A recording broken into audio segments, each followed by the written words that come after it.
Hello বন্ধুরা, চলুন আজকের ভিডিওতে ঘুরে আসি বাংলাদেশের অপরূপ সৌন্দর্যের লীলাভূমি 25টি দর্শনীয় স্থানসমূহ থেকে। সাজেক উপত্যকা বাংলাদেশের রাঙ্গামাটি জেলার বাঘাইছড়ি উপজেলার অন্তর্গত সাজেক ইউনিয়নের একটি বিখ্যাত পর্যটন স্থল। রাঙ্গামাটির একেবারে উত্তরে অবস্থিত এই সাজেক ভ্যালিতে রয়েছে দুটি পাড়া, রুইলুই এবং কংলাক। 1880 সালে প্রতিষ্ঠিত রুইলুই পাড়া 1720 ফুট উচ্চতায় অবস্থিত, আর কংলাক পাড়া 1800 ফুট উচ্চতায় অবস্থিত। সাজেক ভ্যালি রাঙ্গামাটির ছাদ নামেও পরিচিত।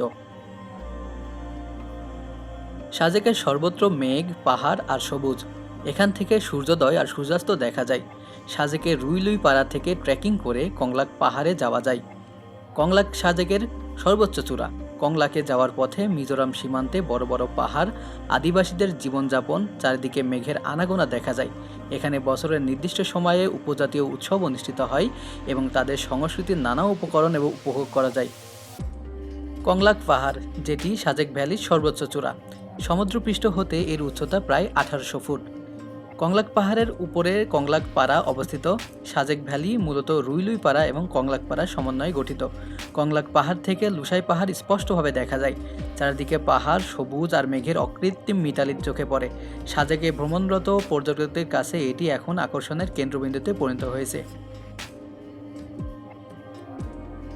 সেন্ট মার্টিন দ্বীপ বাংলাদেশের সর্বদক্ষিণে বঙ্গোপসাগরের উত্তর পূর্বাংশে অবস্থিত একটি ছোট প্রবাল দ্বীপ, মাত্র 36 বর্গ কিলোমিটারের। এটি কক্সবাজার জেলার টেকনাফ হতে 9 কিলোমিটার দক্ষিণে এবং মায়ানমারের উপকূল হতে 8 কিলোমিটার পশ্চিমে নাফ নদীর মোহনায় অবস্থিত। প্রচুর নারিকেল পাওয়া যায় বলে স্থানীয়ভাবে একে নারিকেল জিঞ্জিরাও বলা হয়ে থাকে। বাংলাদেশের সমুদ্রপ্রেমীদের কাছে এটি ব্যাপক পরিচিত একটি নাম। বিখ্যাত লেখক কথাসাহিত্যিক হুমায়ুন আহমেদের দারুচিনি দ্বীপ নামের পূর্ণদৈর্ঘ্য বাংলা ছায়াছবি দ্বারা এই দ্বীপটি পরিচিতি আরও বেড়ে যায়।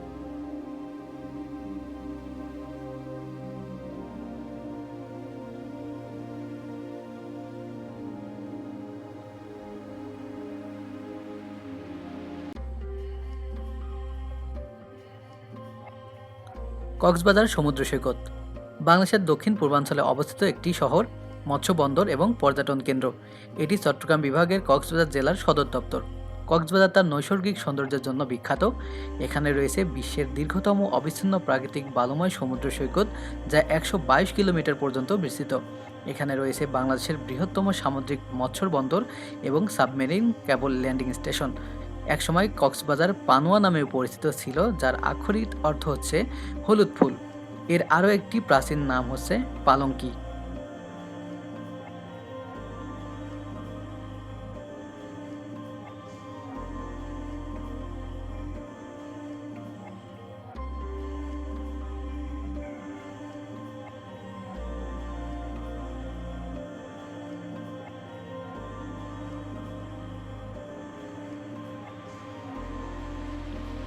সেরা দ্বীপ বাংলাদেশের মানচিত্রের দক্ষিণের সর্বশেষ বিন্দু। দক্ষিণ দিকে এর পরে বাংলাদেশের আর কোনো ভূখণ্ড নেই। সেন্ট মার্টিন থেকে বিচ্ছিন্ন 100 থেকে 500 বর্গমিটার আয়তন বিশিষ্ট কয়েকটি দ্বীপ রয়েছে, যেগুলোকে স্থানীয়ভাবে সেরা দিয়া বা শিরা দিয়া বলা হয়ে থাকে। সেরা অর্থ বিচ্ছিন্ন বা আলাদা, আর মূল দ্বীপ ভূখণ্ড থেকে কিছুটা বিচ্ছিন্ন বলেই এই দ্বীপপুঞ্জের নাম সেরা দ্বীপ।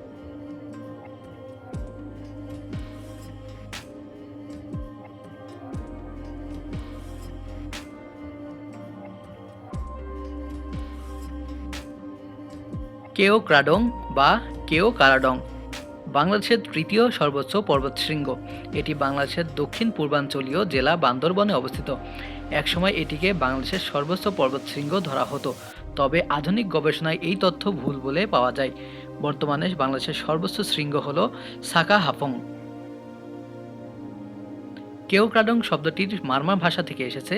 মারমা ভাষায় কেও মানে পাথর, আর কারা মানে পাহাড়, আর ডং মানে সবচেয়ে উঁচু, অর্থাৎ কেও ক্রাডং মানে সবচেয়ে উঁচু পাথরের পাহাড়।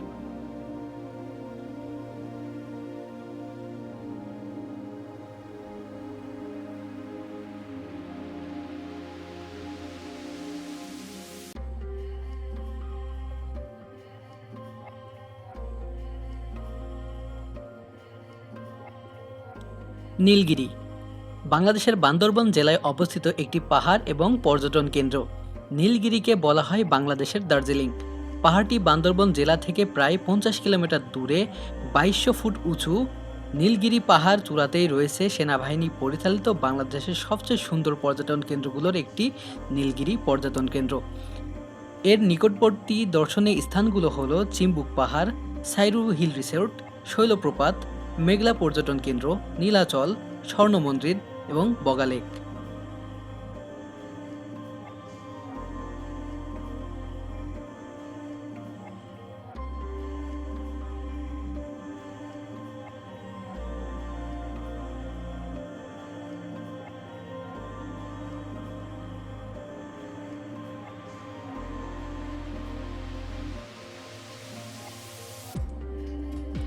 রাঙামাটির পাহাড়ে দুপুরবেলা আহারে নাম ধরি কে বাঁশরি বাজায়। অপরূপ রাঙামাটি নিয়ে এমন গান কবিতার শেষ নেই। সেই রাঙামাটিকে দেখুন পাহাড়ের চূড়া থেকে। রংরাং পাহাড়, ছোটবেলায় পড়েছিলাম রংরাং পাখির গল্প। সেই পাখির নামেই কি এ পাহাড়ের নাম জানা নেই, তবে রূপকথার পাখির চেয়ে অনেক বেশি গল্পকথায় ঘেরা এই পাহাড়। পাহাড়ের কোল ঘেঁষে বয়ে গেছে মোহনীয় কাপ্তাই লেক।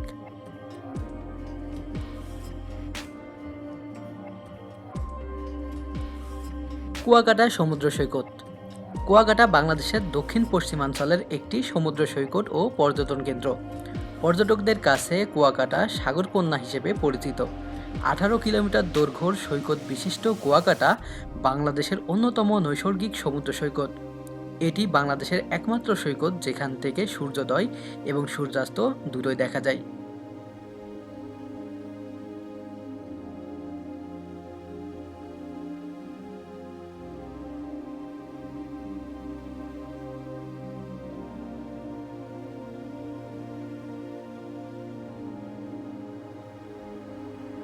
নীলাচল। নীলাচল বাংলাদেশের বান্দরবন জেলায় অন্যতম দর্শনীয় স্থান। এখানে নীলাচল পর্যটন কমপ্লেক্স বান্দরবন জেলা প্রশাসনের তত্ত্বাবধানে বান্দরবন শহর থেকে প্রায় 6 কিলোমিটার দূরে টাইগারপাড়ার পাহাড় চূড়ায় গড়ে তোলা হয়েছে আকর্ষণীয় এই পর্যটন কেন্দ্র। নীলাচলকে বাংলাদেশের দার্জিলিং বললে বোঝা যায় এর সৌন্দর্য। 2006 সালের 1 জানুয়ারি এই প্রকল্প উদ্বোধন করা হয়।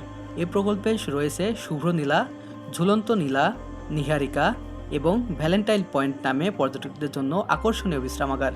কমপ্লেক্সের মাঝে বাচ্চাদের খেলাধুলা করার ব্যবস্থা এবং পাহাড়ের ঢাল ঢালে সাজানো হয়েছে জায়গাগুলো।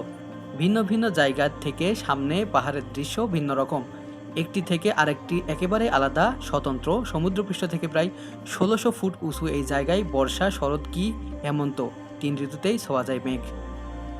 হামহাম জলপ্রপাত। হামহাম বা চিতা ঝর্ণা বাংলাদেশের মৌলভীবাজার জেলার কমলগঞ্জ উপজেলার রাজকান্দি সংরক্ষিত বনাঞ্চলের গভীরে কুরমা বন বিট এলাকায় অবস্থিত একটি প্রাকৃতিক জলপ্রপাত বা ঝর্ণা। জলপ্রপাতটি 2010 খ্রিস্টাব্দের শেষাংশে পর্যটন গাইড শ্যামল দেব বর্মার সাথে দুর্গম জঙ্গলে ঘোরা একদল পর্যটক আবিষ্কার করেন। দুর্গম গভীরের জঙ্গলে এই ঝর্ণাটি 135, মনান্তরে 147 কিংবা 170 ফুট উঁচু। যেখানে বাংলাদেশের সবচেয়ে উঁচু ঝর্ণা হিসেবে সরকারিভাবে স্বীকৃত মাধবকুণ্ড জলপ্রপাতের উচ্চতা 162 ফুট। তবে ঝর্ণার উচ্চতার বিষয়ে কোনো প্রতিষ্ঠিত কিংবা পরীক্ষিত মত নেই, সবই পর্যটকদের অনুমান। তবে গবেষকরা মত প্রকাশ করেন যে এর ব্যাপ্তি মাধবকুণ্ডের ব্যাপ্তির প্রায় 3 গুণ বড়। জাফলং। জাফলং বাংলাদেশের সিলেটের গোয়াইনঘাট উপজেলার অন্তর্গত একটি পর্যটন স্থল। জাফলং সিলেট শহর থেকে 62 কিলোমিটার উত্তর পূর্ব দিকে ভারতের মেঘালয় সীমান্ত ঘেঁষে খাসিয়া জৈন্তা পাহাড়ের পাদদেশে অবস্থিত এবং এখানে পাহাড় আর নদীর অপূর্ব সম্মিলন বলে এই এলাকা বাংলাদেশের অন্যতম একটি পর্যটন কেন্দ্র হিসেবে পরিচিত। পর্যটনের সাথে জাফলং পাথরের জন্য বিখ্যাত। শ্রমজীবী মানুষেরা পাথরের কাজ করে জীবিকা নির্বাহ করে আসছে সেই বহু বছর যাবৎ।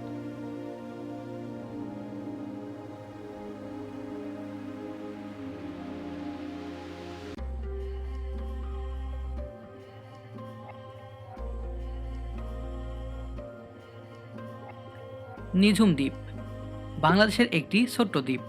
এটি নোয়াখালী জেলার হাতিয়া উপজেলার অন্তর্গত। 2001 সালের 8 এপ্রিল বাংলাদেশ সরকার পুরো দ্বীপটিকে জাতীয় উদ্যান হিসেবে ঘোষণা করে। 2013 সালে দ্বীপটি জাহাজমারা ইউনিয়ন হতে পৃথক হয়ে স্বতন্ত্র ইউনিয়নের মর্যাদা লাভ করে। নিঝুম দ্বীপের পূর্ব নাম ছিল চর ওসমান, আবার কেউ কেউ একে ইসামতির চর বলেও ডাকত। এ চরে প্রচুর পরিমাণে ইসা মাছ, চিংড়ির স্থানীয় নাম পাওয়া যেত বলে একে ইসামতির চরও বলা হতো। সুন্দরবন।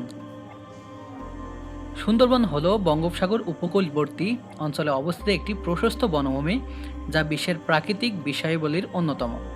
গঙ্গা, মেঘনা, ব্রহ্মপুত্র নদীত্রয়ের অববাহিকায় বদ্বীপ এলাকায় অবস্থিত এই অপরূপ বনভূমি বাংলাদেশের খুলনা, সাতক্ষীরা ও বাগেরহাট জেলা এবং ভারতের পশ্চিমবঙ্গ রাজ্যের 2 জেলা, উত্তর 24 পরগনা এবং দক্ষিণ 24 পরগনা জুড়ে বিস্তৃত। সমুদ্র উপকূলবর্তী নোনা পরিবেশের সবচেয়ে বড় ম্যানগ্রোভ বন হিসেবে সুন্দরবন বিশ্বের সর্ববৃহৎ অখণ্ড বনভূমি। 10,000 বর্গ কিলোমিটার জুড়ে গড়ে ওঠা সুন্দরবনের 6,017 বর্গ কিলোমিটারে রয়েছে বাংলাদেশে এবং বাকি অংশ রয়েছে ভারতের মধ্যে।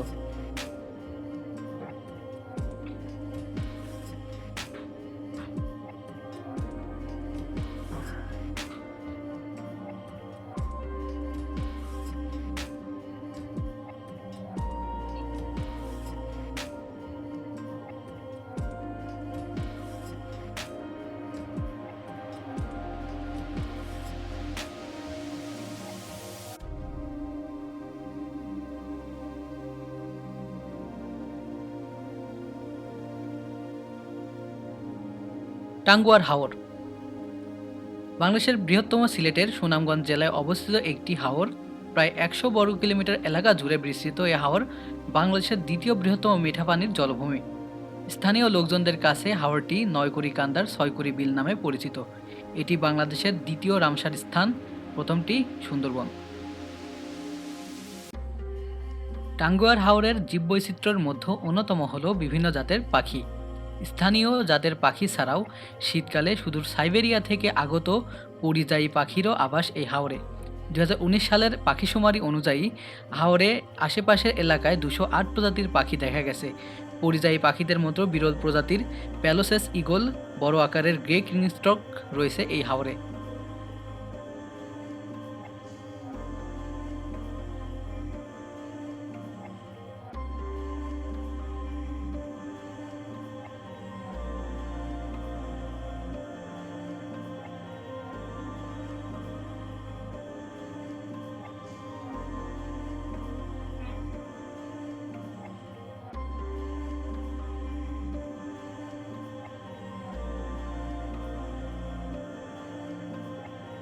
চলন বিল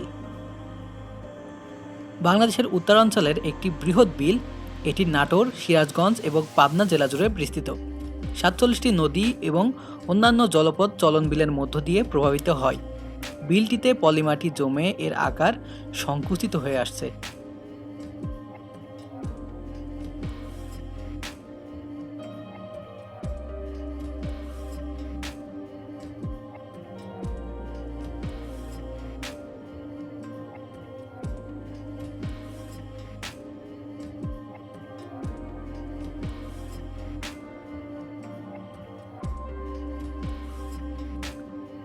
বঙ্গবন্ধু সাফারি পার্ক বাংলাদেশের গাজীপুর জেলার শ্রীপুর উপজেলার মাওনা ইউনিয়নের বড়রাথুরা মৌজা ও সদর উপজেলার পিরুজালি ইউনিয়নের পিরুজালি মৌজার খণ্ড খণ্ড শালবনের 4,909 একর বনভূমি ছোট ছোট বিভিন্ন প্রজাতির প্রাণীর জন্য নিরাপদ আবাসস্থল হিসেবে পরিচিত। এর মধ্যে 3,810 একর এলাকাকে সাফারি পার্কের মাস্টার প্ল্যানের আওতাভুক্ত করা হয়েছে। বঙ্গবন্ধু শেখ মুজিব সাফারি পার্ক প্রকল্পটি 2010 সালে 63.99 কোটি টাকা ব্যয়ে একনেক কর্তৃক অনুমোদিত হয় এবং পার্ক প্রতিষ্ঠার কার্যক্রম শুরু হয় এবং 2011 সালে 2 ফেব্রুয়ারি বঙ্গবন্ধু শেখ মুজিব সাফারি পার্ক গাজীপুরের আনুষ্ঠানিকভাবে নির্মাণ কার্যক্রম শুরু হয়।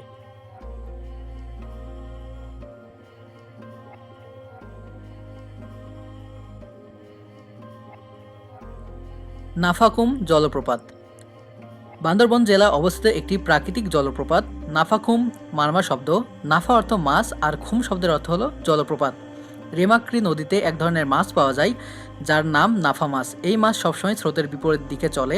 বিপরীত দিকে চলতে চলতে মাছগুলো যখন লাফিয়ে ঝর্ণা পার হতে যায়, ঠিক তখনই আদিবাসীরা লাফিয়ে ওঠা মাছগুলোকে জাল বা কাপড় দিয়ে ধরে ফেলে। এ থেকে এই ঝর্ণার নাম দেয়া হয় নাফাকুম ঝর্ণা। এটি বাংলাদেশের আমিয়াখুম জলপ্রপাতের পর দ্বিতীয় বড় জলপ্রপাত হিসেবে ধরা হয়। অনিন্দ্য সুন্দর এই জলপ্রপাতটি রেমাক্রি থেকে মাত্র 2.5 ঘন্টা হাঁটার পথ দূরত্বে অবস্থিত। মহাস্থানগড় বাংলাদেশের একটি অন্যতম প্রাচীন পুরাকীর্তি। প্রসিদ্ধ এই নগরীর ইতিহাসে পুণ্ড্রবর্ধন বা পুণ্ডনগর নামেও পরিচিত ছিল। একসময় মহাস্থানগড় বাংলার রাজধানী ছিল। যীশুখ্রিস্টের জন্মের আগে প্রায় 2500 বছর পূর্বে এখানে সভ্য জনপদ গড়ে উঠেছিল। প্রত্নতাত্ত্বিকভাবেই তার প্রমাণ মিলেছে। 2016 সালে এটি সার্কের সাংস্কৃতিক রাজধানী হিসেবে ঘোষণা করা হয়।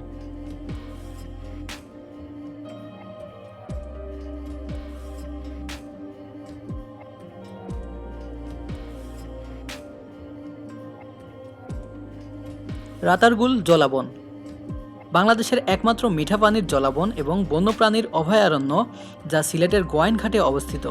বনের আয়তন 3325 একর, আর এর মধ্যে 504 একর বনকে 1973 সালে বন্যপ্রাণীর অভয়ারণ্য হিসেবে ঘোষণা করা হয়।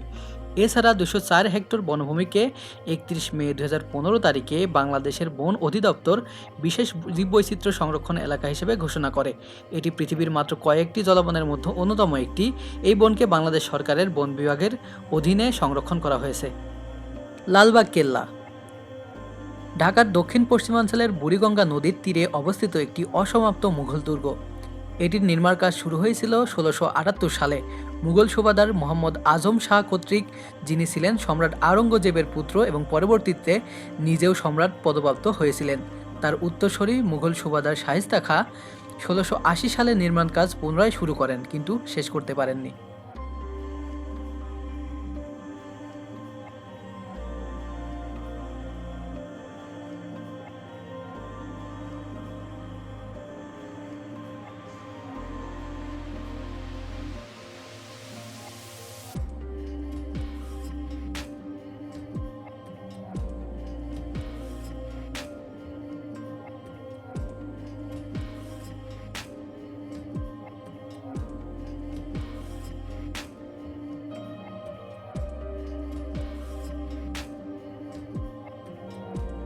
বিছানাকান্দি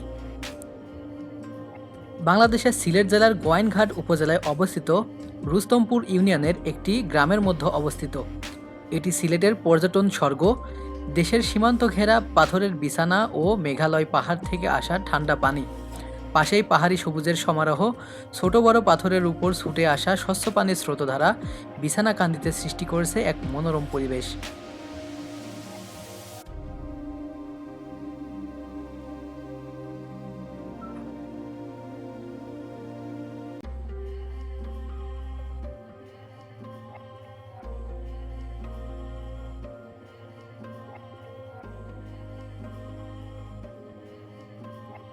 আহসান মঞ্জিল পুরান ঢাকার ইসলামপুরের কুমারটুলি এলাকায় বুড়িগঙ্গা নদীর তীরে অবস্থিত। এটি পূর্বেই ছিল ঢাকার নবাবদের আবাসিক প্রাসাদ ও জমিদারির সদর কাছারি। বর্তমানে এটি জাদুঘর হিসেবে ব্যবহৃত হচ্ছে। এর প্রতিষ্ঠাতা নবাব আব্দুল গনি, তিনি তার পুত্র খাজা আহসানুল্লাহর নাম অনুসারে এর নামকরণ করেন। 1859 খ্রিস্টাব্দে আহসান মঞ্জিলের নির্মাণ কাজ শুরু, 1872 খ্রিস্টাব্দে সমাপ্ত হয়। 1906 খ্রিস্টাব্দে এখানে এক অনুষ্ঠিত বৈঠকে মুসলিম লীগ প্রতিষ্ঠার সিদ্ধান্ত হয়। আহসান মঞ্জিল কয়েকবার সংস্কার করা হয়েছে। সর্বশেষ সংস্কার করা হয়েছে অতি সম্প্রতি। এখন এটি বাংলাদেশের জাতীয় জাদুঘর কর্তৃক পরিচালিত একটি জাদুঘর।